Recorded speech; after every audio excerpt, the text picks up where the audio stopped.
Hello বন্ধুরা, আমি লিজা। রান্নায় হাতেখড়িতে একটা মজাদার রেসিপি নিয়ে চলে এলাম। ভিডিওটা পুরো দেখে লাইক, শেয়ার, কমেন্ট ও সাবস্ক্রাইব করার অনুরোধ রইল। চলো এবার তাহলে রেসিপিতে যাওয়া যাক। কড়াইতে জল বসিয়ে দিয়েছি। আমি এবার এখানে কিছু গাজর ছোট ছোট করে কাটা আর কিছু ক্যাপসিকাম একটু ভাপিয়ে নিচ্ছি অল্প করে। এখানে এক বাটি ময়দা আছে, আমি এটা আস্তে করে এর মধ্যে ঢেলে দিলাম। আর এক বাটি ময়দা এখানে দিয়ে দিলাম। এদিকে ক্যাপসিকাম আর গাজর আমার একটু ভাপানো হয়ে গেছে, আমি গ্যাস বন্ধ করে দিচ্ছি। আমি দিচ্ছি একটু বেকিং পাউডার। ময়দার পরিমাণ অনুযায়ী আমি বেকিং পাউডারটা দিয়ে দিলাম। এখানে আমি 2 বাটি ময়দার জন্য নিয়েছি 4টে কি 5টা ডিম। আমি এখানে 5টা ডিম দিচ্ছি 2 বাটি ময়দার জন্য। তোমরা তোমাদের পরিমাণ অনুযায়ী ডিমটা নিয়ে নিও। যদি কেউ মনে করো এক বাটিতে করবে বা তোমাদের বাটির পরিমাণের মানে বাটির মাপ ছোট, তাহলে সেই অনুযায়ী তোমরা 3টে ডিম দিও, সেটা দেখে নিও তোমরা।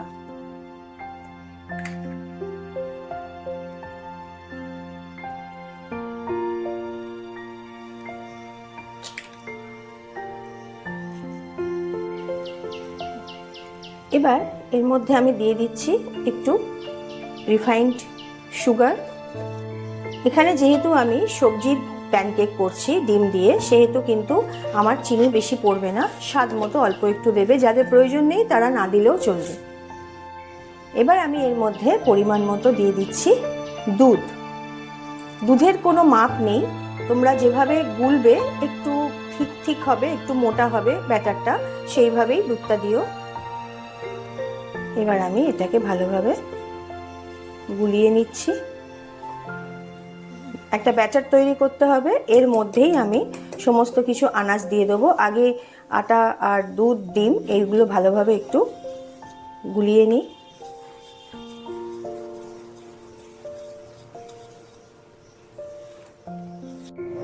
এই ব্যাটারের মধ্যে আমি একটু সুজি দিয়ে দিচ্ছি অল্প করে, কাঁচা সুজি। তোমাদের ইচ্ছা হলে তোমরা দিও, তা না হলে যদি প্রয়োজন হয় না হয় তাহলে দিও না। আমি সুজিটা দিচ্ছি এই কারণে, একটু নরম হবে বলে। এটা যদিও নরম হবে, একেবারে তুলতুলেই হয়, কিন্তু তবু আমি একটু দিয়ে দিলাম, টেস্টেরও ব্যাপার আছে একটা। এইবার একটু সুজিটা এর মধ্যে মিশিয়ে নিচ্ছি। আগে আমি এর মধ্যে সবজি দিয়ে, সব রকম সবজি দিয়ে দেখব, যদি দেখি একটু ঘন হয়েছে তাহলে আমি দুধের পরিমাণটা আর একটু বাড়িয়ে দেবো, আর একটু দুধ আমি এর মধ্যে মিশিয়ে দেবো, অ্যাড করব। 2টো মাঝারি মাপের গাজর নিয়ে নিয়েছিলাম আর একটা ক্যাপসিকাম, সেটা আমি একটু ভাপিয়ে নিয়েছি, তোমাদের দেখিয়েছি। এবার জল ঝরিয়ে এটা আমি এই মধ্যে ঢেলে দেবো ব্যাটারের মধ্যে। এখানে আমি টমেটো মাঝারি মাপে মানে একটু বড় সাইজ দেখে একটা নিয়েছি। যেহেতু একটা টমেটো আমি ছোট ছোট করে কেটে নিয়েছি, আর পরিমাণ মতো নিয়েছি লঙ্কা। এখানে আমি আমার এই ব্যাটারের জন্য, সব কিছুর জন্য আমি এখানে 4টে লঙ্কা ইউজ করেছি। তোমরা যদি কম বেশি করে নাও তো করে নিতে পারো। আর নিয়েছি কিছু ধনেপাতা। এগুলো সব কিছুই আমি এর মধ্যে দিয়ে দিচ্ছি।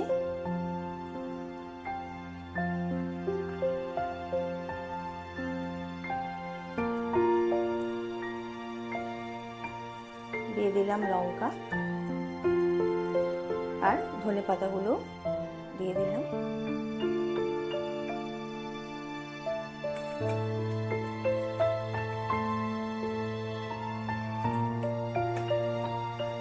ভালোভাবে ব্যাটারের সাথে মিশিয়ে নিতে হবে।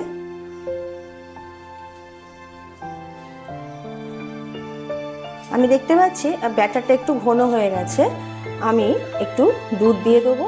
যদি তোমরা দুধ দিতে না চাও তাহলে একটু জলও দিতে পারো, তবে দুধ দিলে টেস্ট বেশি ভালো হয়, সেই জন্য আমি একটু দুধই ব্যবহার করি। এবার দিচ্ছি কেটে রাখা পেঁয়াজ, কুচি কুচি করে কেটে রাখা পেঁয়াজ আমি এর মধ্যে দিয়ে দিচ্ছি।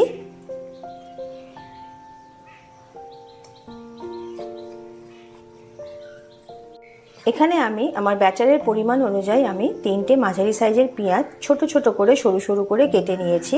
পেঁয়াজটা সবার শেষে দিলাম এই কারণেই, পেঁয়াজটা একটু আগে দিলে একটু নেতিয়ে মতো যায়, কেমন লাগে, সেই জন্য আমি পেঁয়াজটা সবার শেষে অ্যাড করলাম। ব্যাটার রেডি হয়ে গেছে। আমি নুনটা এবার দিয়ে দিচ্ছি, পরিমাণ মতো লবণ দিয়ে দিচ্ছি আমি, আর দিচ্ছি অল্প করে গোলমরিচ। এবার ব্যাটারের সাথে ভালোভাবে এটা মিশিয়ে নিতে হবে।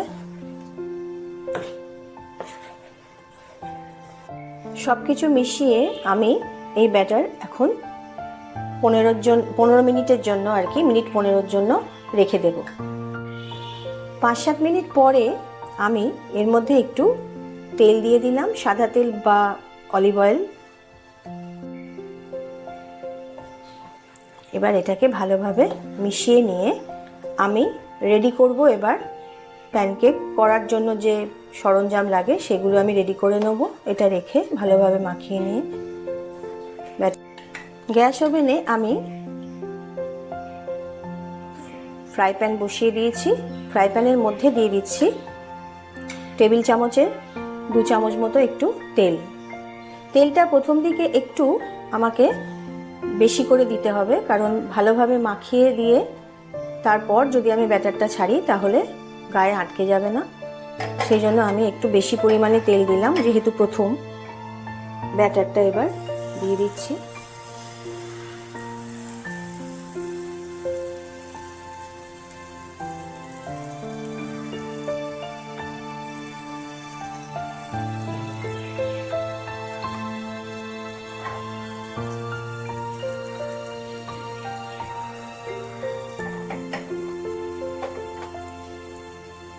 গ্যাস ওভেনের ফ্লেমকে মিডিয়ামে রেখে আমি 1 মিনিটের জন্য চাপা দিয়ে দিলাম। 1 মিনিট পর ঢাকা খুলে হয়ে গেছে। আমি এবার এটা আস্তে করে উল্টে দেবো।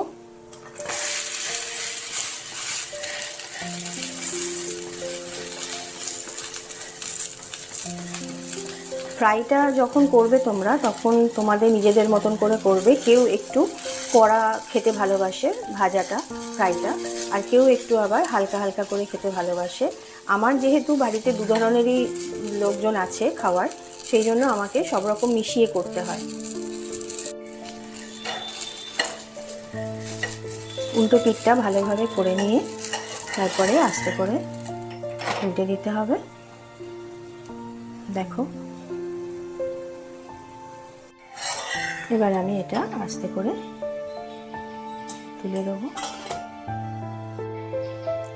এরপরে আমি যখন ছাড়ছি তখন আমি তেল দিচ্ছি না, প্রয়োজন হলে আমি পাশ থেকে একটু তেল দিয়ে দেবো। আমি একেবারে তেল না দিয়েই এটা ছাড়ছি।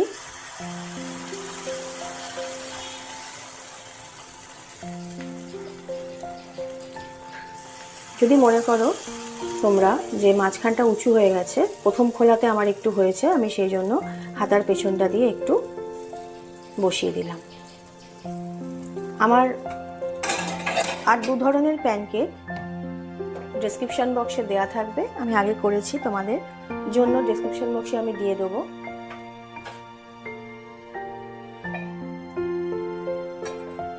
তোমরা দেখে নিও। যেহেতু আমি তেল দিইনি, সেহেতু একটু মাঝখানে ঢাকা খুলে অল্প করে তেল চারিধার থেকে দিয়ে দেবো।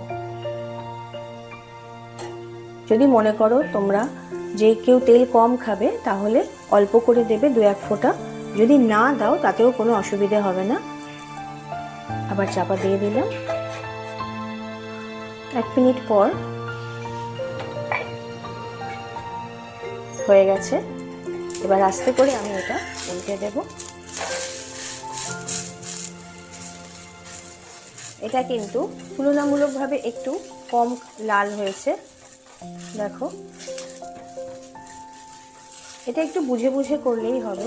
যারা তোমরা করো রান্না বান্না তারা তো সব কিছুই জানো।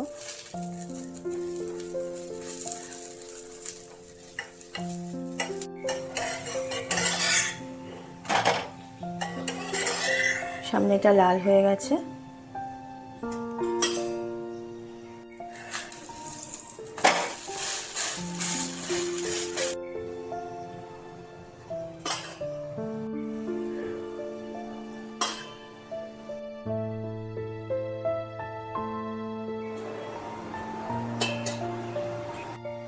ডিম, দুধ, সবজি সহযোগে প্যানকেক আমার তৈরি হয়ে গেল।